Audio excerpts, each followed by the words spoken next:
सुप्रभात विद्यार्थी मित्रांनो, मागच्या तासाला आपण शोध ही कथा शिकत असताना ही कथा पुढे पुढे कशी सरकते, कथा कशी वळण घेते हे बघत होतो. आणि त्यानंतर अणूची 1 रुपयाची नोट मुक्ताने भिडे दाम्पत्यांना दिल्यानंतर जेव्हा हे अणूला कळतं तेव्हा ती म्हणते की तुम्ही ती 1 रुपयाची नोट द्यायला नको होती. अणू खूप नाराज होते, वाईट वाटतं तिला. आणि त्यावेळेस आपल्या मनात अनेक प्रश्न निर्माण होतात की त्या 1 रुपयाच्या नोटेमध्ये असं काय आहे की अणूने एवढं नाराज व्हावं. काय रहस्य आहे त्यामागे. इथपर्यंत आपली ही कथा झाली होती. आता आपण पुढे बघू की काय होतं असं त्यामागे, अणू का नाराज झाली. ह्या प्रश्नाची उत्तरं आपल्याला कथेच्या पुढील भागात मिळतील. आणि साहजिकच आपण जे कथेचे वैशिष्ट्य आणि घटक बघितले त्यामध्ये आपण बघितलं होतं बघा की कथा ही उत्कंठा निर्माण करते. आणि आता आपल्या मनात ही उत्कंठा निर्माण झाली असेल प्रत्येकाच्या की अणू 1 रुपयाच्या नोटेचा शोध का घेते, का वाईट वाटतं तिला, खरंच तिला तिची ही 1 रुपयाची नोट मिळेल का, त्याच्याशी तिच्या काय भावना जुळलेल्या असतील. हे सगळे प्रश्न कथा वाचत असताना वाचकाच्या मनात निर्माण होतात आणि कथा त्याला पुढे वाचावीशीच वाटते. एक जिज्ञासा निर्माण होते आणि पुढे काय घडलं असेल हे बघण्यासाठी तो कथा पुढे वाचतो. तर आपण बघूया पुढे काय झालं. कितीतरी वेळ हा सगळा इतिहास आठवत मी गॅलरीत उभा होतो. मुक्ता आत होती. अणू काय करत होती हे कळलं नव्हतं. तेवढ्यात मुक्ता गॅलरीत आली. मी पाहिलं तर मुक्ताच्या अंगावर बाहेर जायचे कपडे. हे काय, बाहेर जायचं आता कुठं, भिड्यांकडं. भिड्यांकडं कशाला, त्याच्याकडे ती नोट अजून असेल का ते पाहायचंय असं अणू म्हणाली. इट इज शुअर मॅडनेस, मी पटकन म्हणालो. आय ॲक्सेप्ट धिस कमेंट, अणू पुढे येत म्हणाली. अणू तीच नोट नेमकी टॅक्सी ड्रायव्हरला गेली असेल, कारण सुट्या पैशाचाच प्रश्न होता. शक्य आहे नेमकी तीच नोट टॅक्सीवाल्याकडे गेली हे मला भिड्यांकडून कळू दे, मग मी थांबेन. अणू माझं ऐकशील, गळ घालू नका. मी ऐकणार नाही. माझा स्वभाव तुम्हाला माहिती आहे. ज्या टप्प्यापर्यंत माणूस प्रयत्न करू शकतो त्याच्या अलीकडे थांबणारी बाई मी नव्हे. नोटेच्या बाबतीतला माझा प्रयत्न भिड्यांच्या घरापाशी संपतो, तिथपर्यंत जायलाच हवं. ह्या वेळात आम्हाला भाग घेण्यापासून गत्यंतर नव्हतं. आम्हीच गुन्हेगार होतो ना. आम्ही टॅक्सी पकडली. टॅक्सीत बसल्यावर मी म्हणालो, अणू त्या नोटेसाठी तू एवढं का करत आहेस. जेव्हा मुक्ता बाहेर जायचे कपडे घालून बाहेर आली त्यावेळेस लेखक म्हणाले की आत्ता ह्या वेळेला कुठं जायचं. मुक्ता म्हणते भिड्यांकडं. भिड्यांकडं कशासाठी, तर 1 रुपयाचा नोट शोधण्यासाठी. लेखक म्हणतात हा शुद्ध मूर्खपणा आहे. आता खरंच ती 1 रुपयाची जी नोट आहे ती मिळणार आहे का. ती आता टॅक्सीवाल्याजवळ असेल, टॅक्सीवाल्याला दिली असेल, कारण सुट्या पैशाचाच तर प्रश्न होता. अणू पुढे येऊन काय म्हणते की मला भिड्यांच्या घरापर्यंत जायलाच हवं आणि मला तुम्ही गळ घालू नका, कारण मी हे ऐकणार नाही. आणि माझा तो स्वभाव नाही, तुम्हाला माहिती आहे. कुठलंही काम हातात घेतल्यावर अर्ध्यावर थांबणारी मी बाई नाही. मला ते काम पूर्ण करावंच लागेल आणि माझा 1 रुपयाच्या नोटेचा जो शोध आहे तो भिड्यांच्या घराजवळ जाऊनच संपेल. लेखक म्हणतात की आमच्या हातूनच गुन्हा घडला होता, आम्ही गुन्हेगार होतो, त्याच्यामुळं आम्हाला तिचं म्हणणं ऐकावंच लागलं आणि आम्ही टॅक्सीत बसलो आणि ते भिड्यांच्या घराकडे जायला निघाले. त्यामागं तशाच भावना आहेत. खाजगी नसेल फार तर सांगते, नोट मिळाली तर सांगेल, मुक्तानं एक नुसताच हुंकार दिला. अणूनं त्यातला अर्थ जाणला. ती म्हणाली, नोट मिळेल असं वाटतं मला. मिळो बापडी. लॅमिंग्टन रोड पोलीस स्टेशन दिसताच मी टॅक्सी थांबवली. पोलीस स्टेशन बाहेरच्याच इमारतीत 4थ्या मजल्यावर जायचं होतं. आम्ही भिड्यांच्या दरवाजापाशी आलो तर आत दिवा जळत असल्याचं व्हेंटिलेटरमधून आम्हाला दिसलं. कडी वाजवताना संकोच त्यामुळे कमी जाणवला. दार उघडताच तुम्ही हा जो भिड्यांनी प्रश्न केला तो अपेक्षित होता. या. आम्ही ताबडतोब बसलोच. 4 जिन्यांचा हा परिणाम. आम्ही आताच आलो हे तुमच्यापुढे, भिडे वहिनी म्हणाला. काय सांगता काय? आमच्या घरून निघून तर चांगला तास 1.5 तास झाला तुम्हाला. मी आश्चर्यानं म्हणालो. सांगतो. काय प्रकार झाला तो? तुमच्या घरून निघालो ही म्हणाली त्याप्रमाणे टॅक्सी केली. 15 मिनिटात त्यानं इथपर्यंत आणलं आणि एक प्रचंड घोटाळा झाला. काय झालं? इथल्याच चौकात एक म्हातारा आमच्या टॅक्सीखाली आला. मग काय? खरं तर आम्ही लगेच त्यातून सुटलो असतो, ठरवलं असतं तर. पण आमचा चांगुलपणा आम्हाला नडला. का? टॅक्सीवाल्याची 1% देखील चूक नव्हती. तेव्हा टॅक्सीवाल्याला वाचवायचं म्हणून आम्ही त्याच्या बाजूनं जबानी द्यायला पोलीस स्टेशनवर गेलो. आणि तो म्हातारा? मुक्तानं विचारलं. त्याला नायरमध्ये ॲडमिट करून आलो ना. कितपत लागलं? अणूमधली नर्स जागी झाली. नो होप्स, भिड्यांनी सांगितलं. बरं मग काय? हॉस्पिटलमधून पोलीस स्टेशन, जबान्या, स्टेटमेंट्स. पोलीस स्टेशन आपलं शेजारीच आहे म्हणून बरं. तर काय झालं? भिड्यांकडे जायला लेखक, मुक्ता आणि अणू निघाले. भिड्यांच्या घरापाशी येऊन थांबले. त्यांचं 4थ्या मजल्यावर घर होतं. जिने चढून चढून दमून गेले आणि आल्याबरोबर लगेच बसले. भिडे वहिनी नुकत्याच आलेल्या होत्या. ते म्हणाले की आम्ही आता नुकतंच आलो. बापरे, तुम्ही तर जाऊन तास 1.5 तास झाला. मग एवढा वेळ कसा लागला तुम्हाला? त्यावेळेस भिडे म्हणाले की रस्त्यात प्रचंड घोटाळा झाला. काय झालं?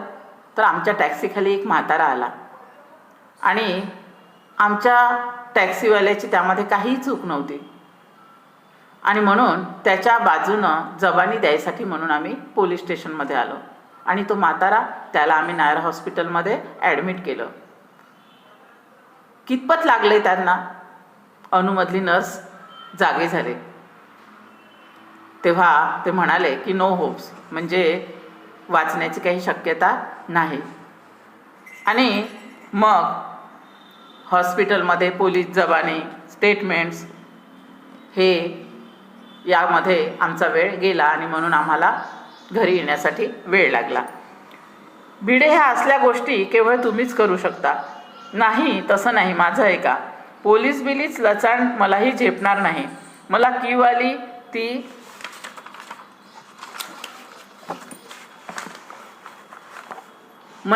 ती टॅक्सी ड्रायव्हरची. बिचारा नुकताच त्या व्यवसायात आलेला. तुम्ही आमच्या पाठोपाठ आता असे कसे काय आलात? आमच्या आगमनाचं कारण कितीही चमत्कारिक असलं तरी ते सांगावं लागणारच होतं. अणूकडे नजर टाकीत मी म्हणालो, भिडे साहेब, मघाशी आपण जी टेबलावरची काचेच्या खाली ठेवलेली नोट काढली ना, त्या नोटीसाठी आम्ही आलो आहोत. या नोटीच्या बाबतीत आमच्या अणूच्या तशाच काही भावना आहेत. अहो, आणि तीच नोट नेमकी गेली असेल तर? मग माझा शोध खुंटला असं समजून मी गप्प बसेल. लेटेस्ट ट्राय, असं म्हणत भिड्यांनी त्यांचं पैशाचं पाकिट आणलं. त्यातले कप्पे शोधले. त्यात एक 10ची नोट, एक 2 रुपयाची नोट आणि बाकी सगळी नाणीच होती. I am sorry. छे, त्यात तुमची काही चूक नाही, असं म्हणत अणू उठलीच. आम्ही दरवाजापाशी आलो तेवढ्यात भिडे म्हणाले, 1 मिनिट थांबा. बोला. तुमचा शोध खुंटला असंच काही म्हणता येणार नाही. असं काय? ते कसं काय? अणूनं उत्सुकतेनं विचारलं. तुमची नोट अगदी सुखरूप पोलीसच्या पहाऱ्यात आहे असं समजा. म्हणजे? अख्खं लॅमिंग्टन रोड पोलीस स्टेशन त्याच्यासाठी पहारा करते. त्यांना नीट सांगा हो. भिडे वहिनींनी भिड्यांना माफक प्रमाणात दम भरला. सगळं सांगतो, असं म्हणत भिड्यांनी शर्ट चढवला. आपल्या लक्षात येईल पुढे काय झालं. जेव्हा भिड्यांनी उशिरा येण्याचं कारण सांगितलं. त्यानंतर भिडे विचारतात, पण तुम्ही कसे काय आमच्या मागे लगेच आले? त्यावेळेस लेखक सांगतात की आमच्या आगमनाचं कारणसुद्धा काय चमत्कारिक आहे. आणि अनुकडे नजर टाकत ते म्हणाले की मघाशी आम्ही तुम्हाला जी टेबलावरची काचेच्या टेबलाखाली ठेवलेली जी 1 रुपयाची नोट आहे ती दिली, त्या नोटेच्या बाबतीत अनुच्या काही खास अशा भावना आहेत. भिडे म्हणतात, पण आता तीच नोट नेमकी मिळणार की नाही कठीण आहे. अनु म्हणते, मग तर शोध खुंटला, पण आपण ट्राय करून बघू शकतो. असं म्हणून भिड्यांनी पाकिट काढलं. त्या आपल्या पाकिटमधल्या नोटा त्यांनी बघितल्या. 2 रुपयाची नोट आणि बाकी सगळे 10ची नाणी होती. 1 रुपयाची नोट काही मिळाली नाही आणि म्हणून ते सॉरी म्हणतात. पण एकदम त्यांना आठवतं, थांबा, अजूनही तुमची नोट तुम्हाला मिळू शकते. अनुला ते ऐकल्यानंतर बरं वाटतं. म्हणते, कशी काय? तेव्हा ते म्हणतात की होऊ शकतं ही नोट टॅक्सीवाल्याजवळ असेल आणि तीही पोलीसच्या पहाऱ्यामध्ये सुरक्षित, कारण अख्खं लॅमिंग्टन रोड पोलीस स्टेशन त्याच्यासाठी पहारा करते. आणि मग ते पोलीस स्टेशनकडे जायला निघतात त्या नोटीचा शोध घेण्यासाठी. यानंतर पुढे कथा काय वळण घेते ते आपण बघू. येतेस का तू? त्यांनी वहिनींना विचारलं. कुठं पण? लॅमिंग्टन रोड पोलीस स्टेशनला. आपला टॅक्सीवाला तिथंच असेल ना अजून? अगं बाई, खरंच की. चला. ब्लॉकला कुलूप लावून आम्ही निघालो. या भिडे साहेब, इन्स्पेक्टर साळवेंनी स्वागत केलं.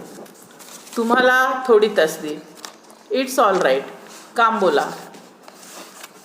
तो मघाचाच टॅक्सीवाला? अरे, तुम्हाला तो बराच आवडलेला दिसतोय. सालस आहे की नाही? Yes, you are right. नवशिका आहे, चांगला एज्युकेटेड आहे, म्हणूनच त्याला हेल्प करावीशी वाटली. He was not at all fault. त्याला भेटायचे पुन्हा. इथं असला तर त्याच्या टॅक्सीत आमची पिशवी राहिली त्या गोंधळात. टॅक्सीवाल्याला पाचारण करण्यात आलं. पलीकडच्या खोलीतून तो आला. भिडांना त्यांना नमस्कार केला. साळवींच्या परवानगीनं आम्ही त्याला घेऊन बाहेर आलो. You have oblige me likes anything. टॅक्सीवाला भिड्यांना भरून आलेल्या आवाजात म्हणाला. ते ठीक आहे हो. मग आमच्याकडे पाहत तो म्हणाला, साहेब, खरंच सांगतो, टॅक्सीवाल्यांना कुणीही एवढी मदत करत नाही. आज 12च्या भावात जात होतो मी. किती बोलू किती नको असं झालं होतं त्याला.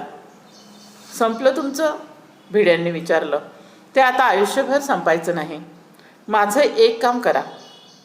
म्हणाल ते. मघाशी मी तुम्हाला भाड्याचे पैसे दिले. त्यातली 1 रुपयाची नोट मला बदलून घ्यायची आहे. ही विचित्र मागणी ऐकून त्याला नवल वाटलं. पण फार काही न दर्शवता तो म्हणाला, त्या नोटेवर फोन नंबर वगैरे लिहून ठेवलेला दिसतोय. नोटांवर लिहायची मला सवय नाही, भिडे म्हणाले. का इकडे? या इकडे. आम्ही सगळे दिव्याच्या उजेडात आलो. टॅक्सीवाल्यानं खिशात होत्या तेवढ्या सगळ्या नोटा काढून भिड्यांच्या हातात न मोजता दिल्या. ह्यातून घ्या शोधून. अनु झटकन पुढे झाली. सगळ्या नोटा पाहिल्या. अनुला हवी ती नोट नव्हती. चला जाऊया. तुम्हाला सगळ्यांना मी फार त्रास दिला. पुन्हा माझ्या खोलीवर तुम्ही कधीही उतरणार नाही.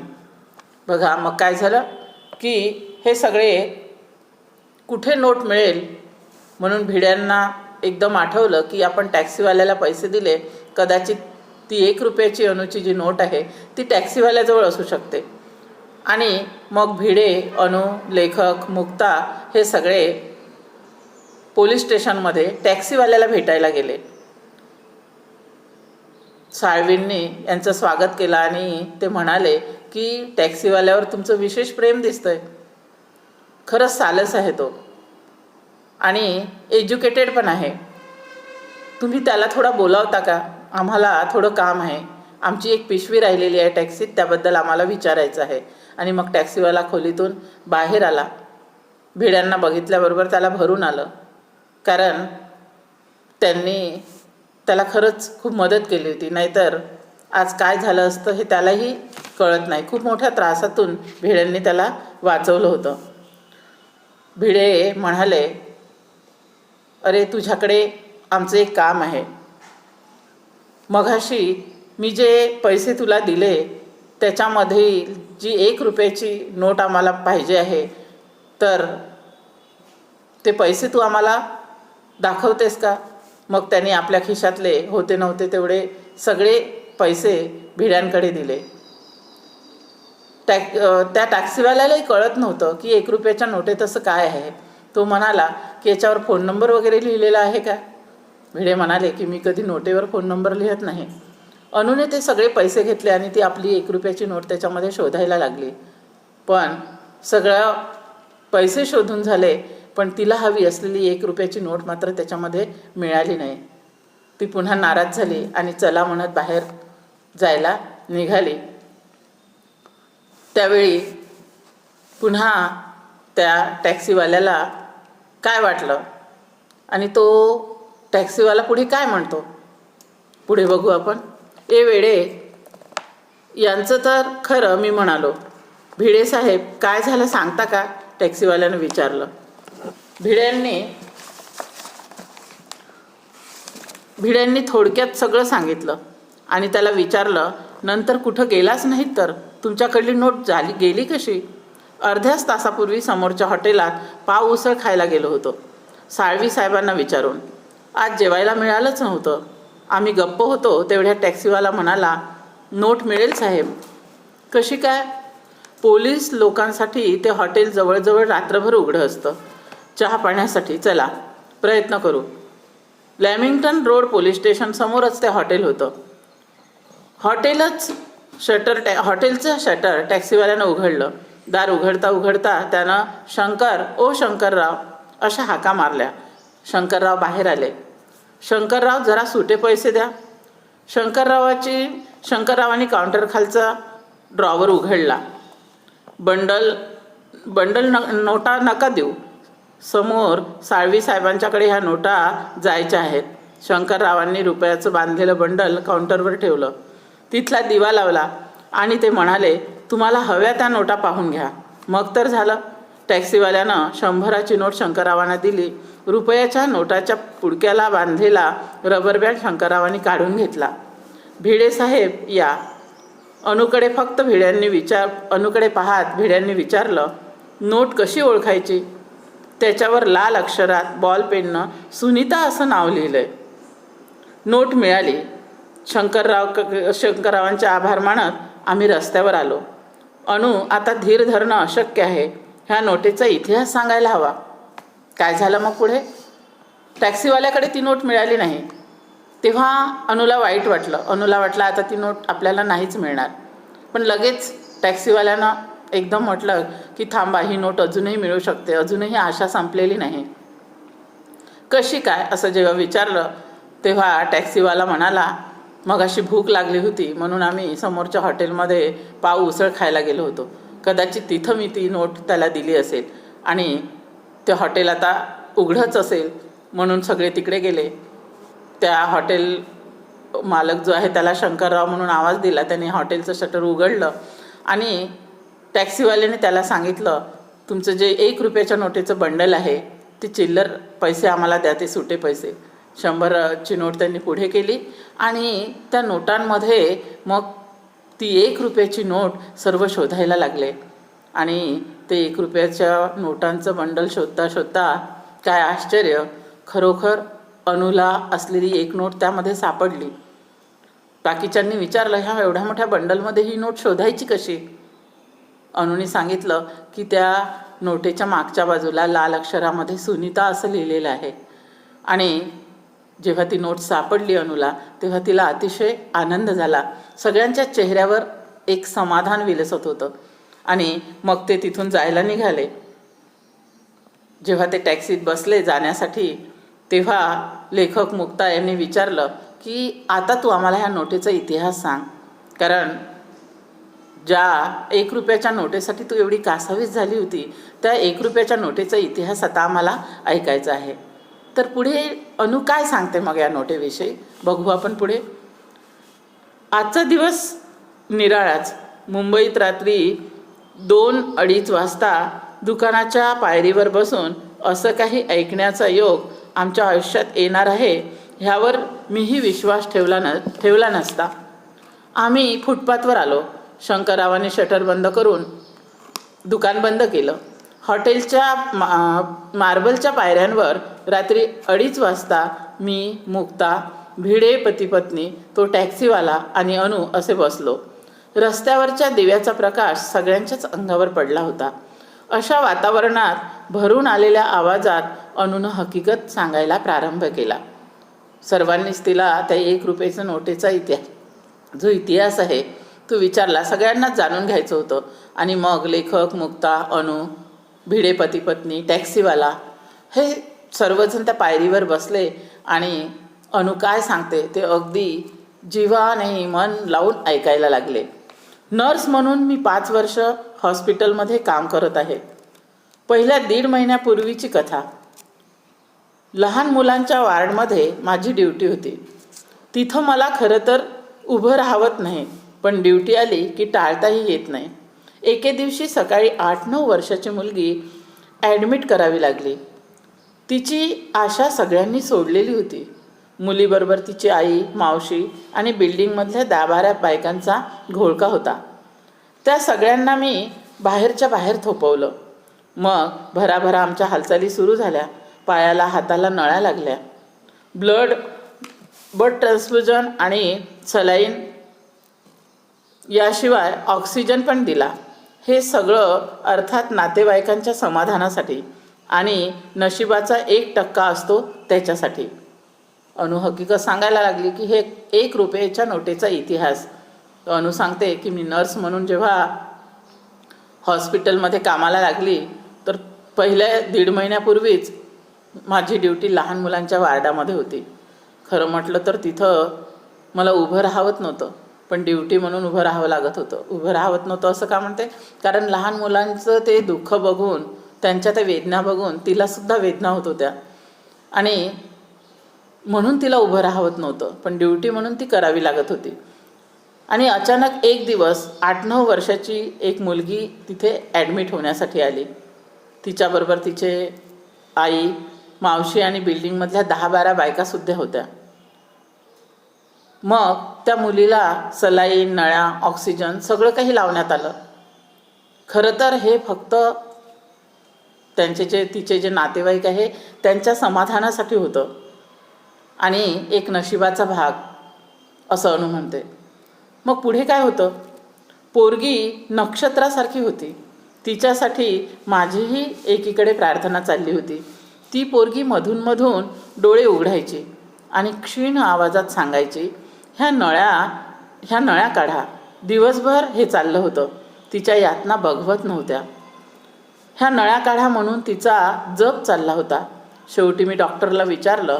ते म्हणाले फार तर 3-4 तास काढेल.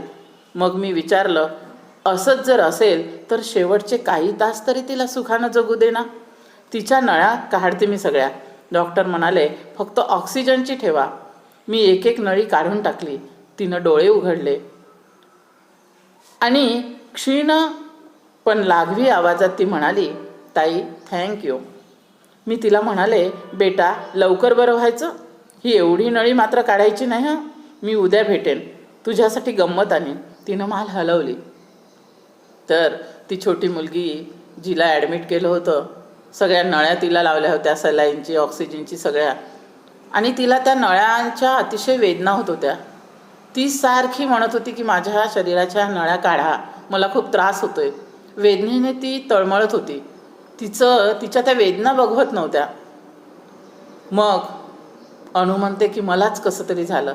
मी डॉक्टरांना विचारलं की काय करायचं. डॉक्टर म्हणाले फार तर ती 4-5 तास काढेल. मग अनु सांगते की जर 4-5 तास ती जगणार असेल तर मग शेवटचे क्षण तरी तिला सुखानं जगू द्या. कशाला हा नळ्यांचा त्रास. मग डॉक्टर म्हणाले ठीक आहे, एक ऑक्सिजनची नळी तेवढी काढू नका. आणि मग अनुने त्या मुलीच्या सगळ्या ज्या नळ्या आहेत त्या काढल्या. त्या काढताच तिला अतिशय आनंद झाला. तिच्या चेहऱ्यावर एक समाधान दिसलं अनुला. आणि ती अनुला म्हणाली, थँक्यू ताई, तुम्ही माझ्या ह्या नळ्या काढल्या त्याबद्दल. अनु म्हणाली, बेटा तू लवकरच बरी होशील. उद्या मी तुला भेटायला येईल आणि येताना एक गंमत आणेन. ही ऑक्सिजनची नळी तेवढी मात्र काढायची नाही. असं म्हणून अनु तिला निरोप देऊन घरी गेली. आणि दुसऱ्या दिवशी मग काय झालं, दुसऱ्या दिवशी मी ड्युटीवर गेले. ती गोड पोरगी आदल्याच दिवशी गेली होती. त्यानंतर 15 दिवसांनी त्या मुलीची आई माझा शोध घेत पुन्हा हॉस्पिटलमध्ये आली. तिनं मला एका बाजूला नेलं, हातात एक पाकीट ठेवलं.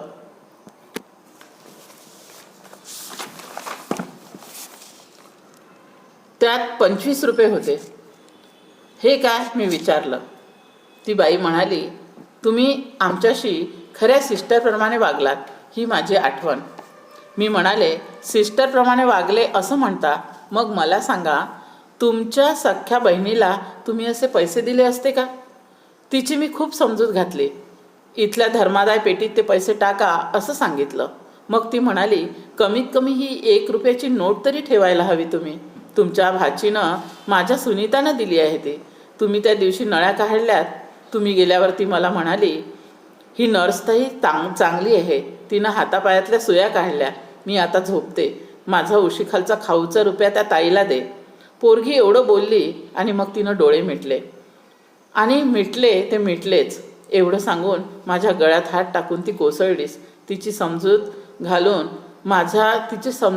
माझ्या शक्तीबाहेरचं होतं.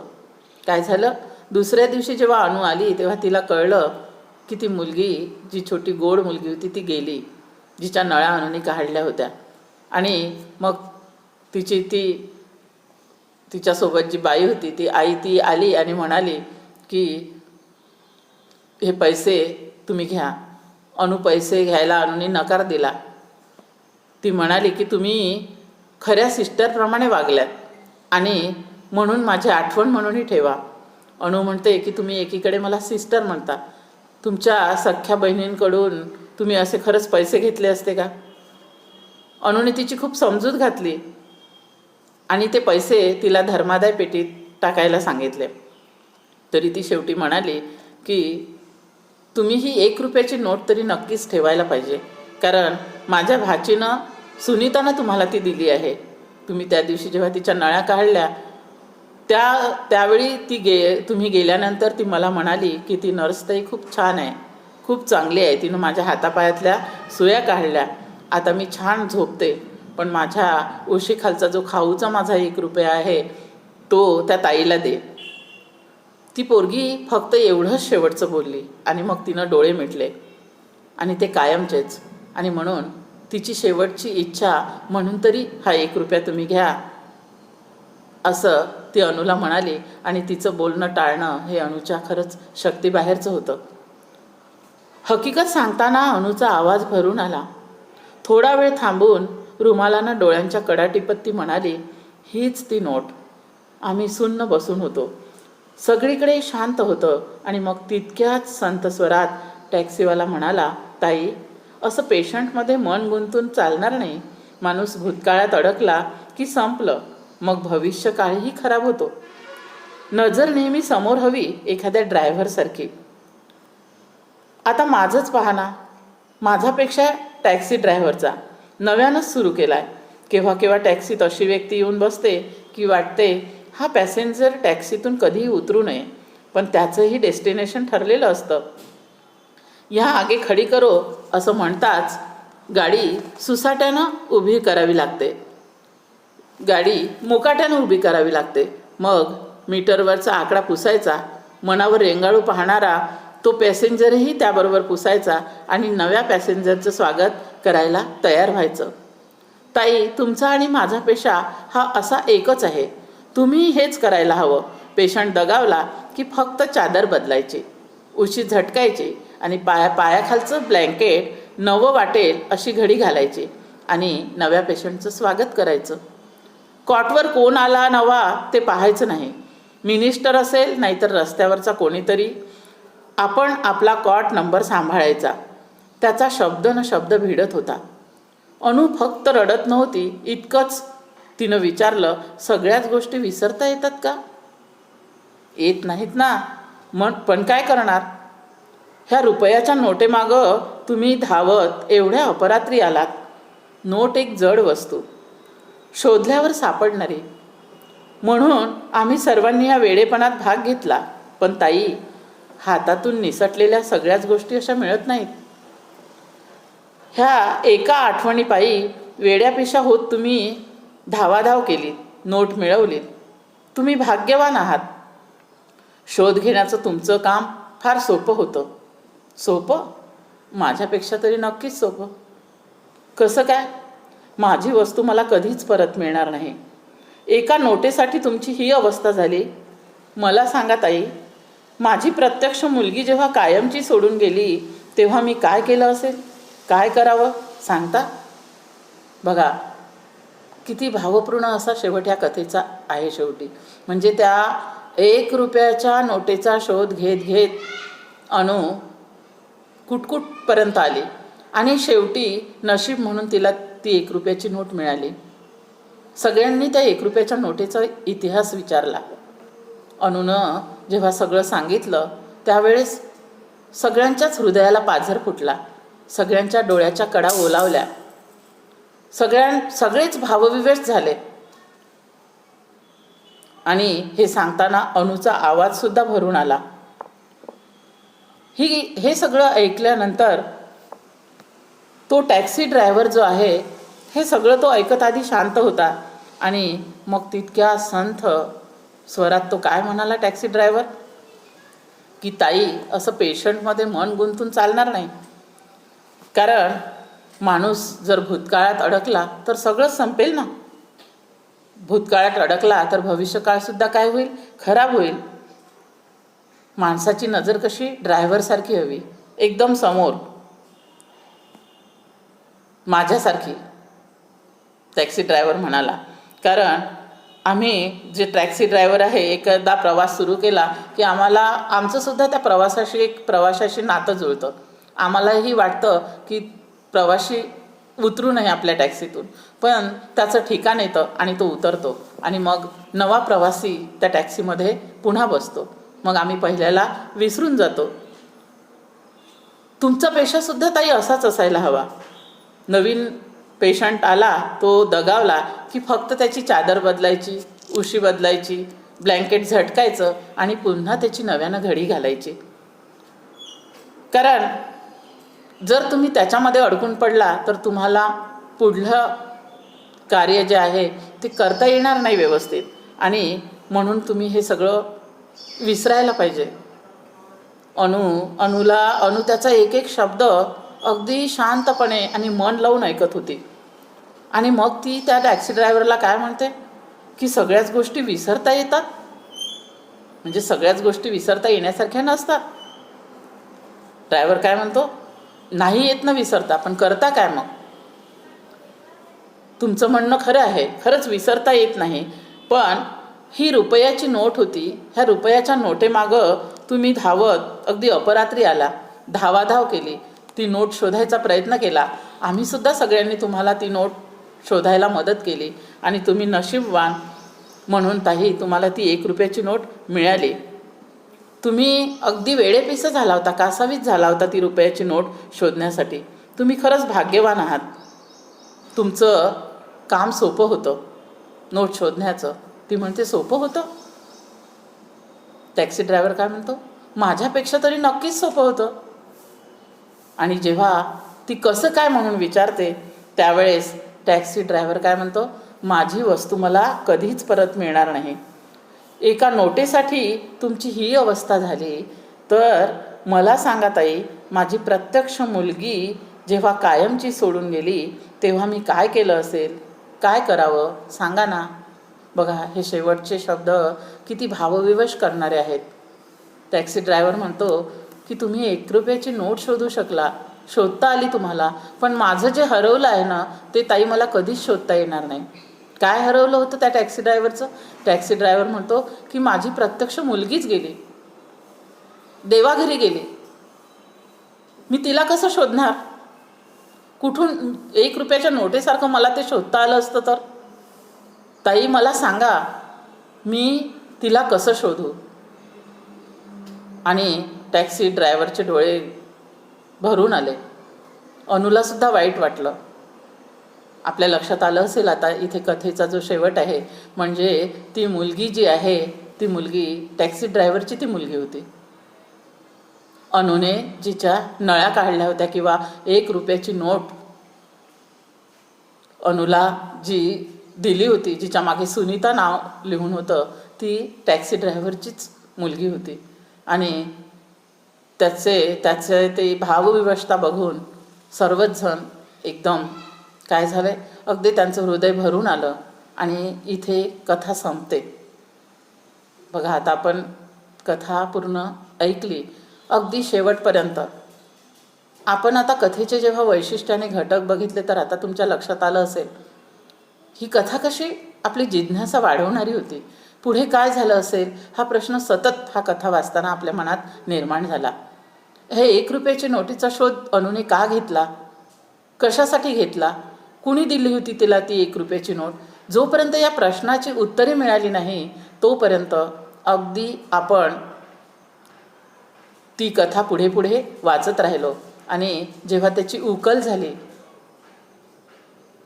1 रुपयाची नोट जेव्हा तिला सापडली आणि जेव्हा कोणी दिली होती हे कळलं, त्यावेळेस सर्वजण स्तब्ध झाले.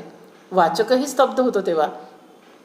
आणि त्याहीपेक्षा तो केव्हा स्तब्ध होतो वाचक, ज्यावेळेस टॅक्सी ड्रायव्हर म्हणतो की 1 रुपयाची नोट ही जड वस्तू होती, ती शोधता आली, पण ताई माझी जी वस्तू हरवली ती मी कसा शोधू, माझी मुलगी गेली, तिला कसं शोधू सांगा ना. आणि इथेच कथेचा शेवट होतो, जो आपल्याला अगदी भावविवश करून जातो. आपल्याला त्या पूर्ण शोध ह्या कथेवर जो चिंतन आणि मनन करायला लावतो. तर अतिशय सुंदर अशी ही कथा वपू काळेंची ती आपण अभ्यासलेली आहे. तुम्हाला सुद्धा नक्कीच आवडली असेल. कथेचे वैशिष्ट्य घटक याच्यामध्ये सगळेच जे आहे, आपण कथा साहित्याचे जे परिचय जो बघितला यामध्ये आपल्याला बघायला मिळाले. आणि ही कथा प्रत्येकाच्या मनाला चटका लावून गेली. तर या कथेचा स्वाध्याय आता आपण पुढल्या तासाला बघू. इथेच थांबवू.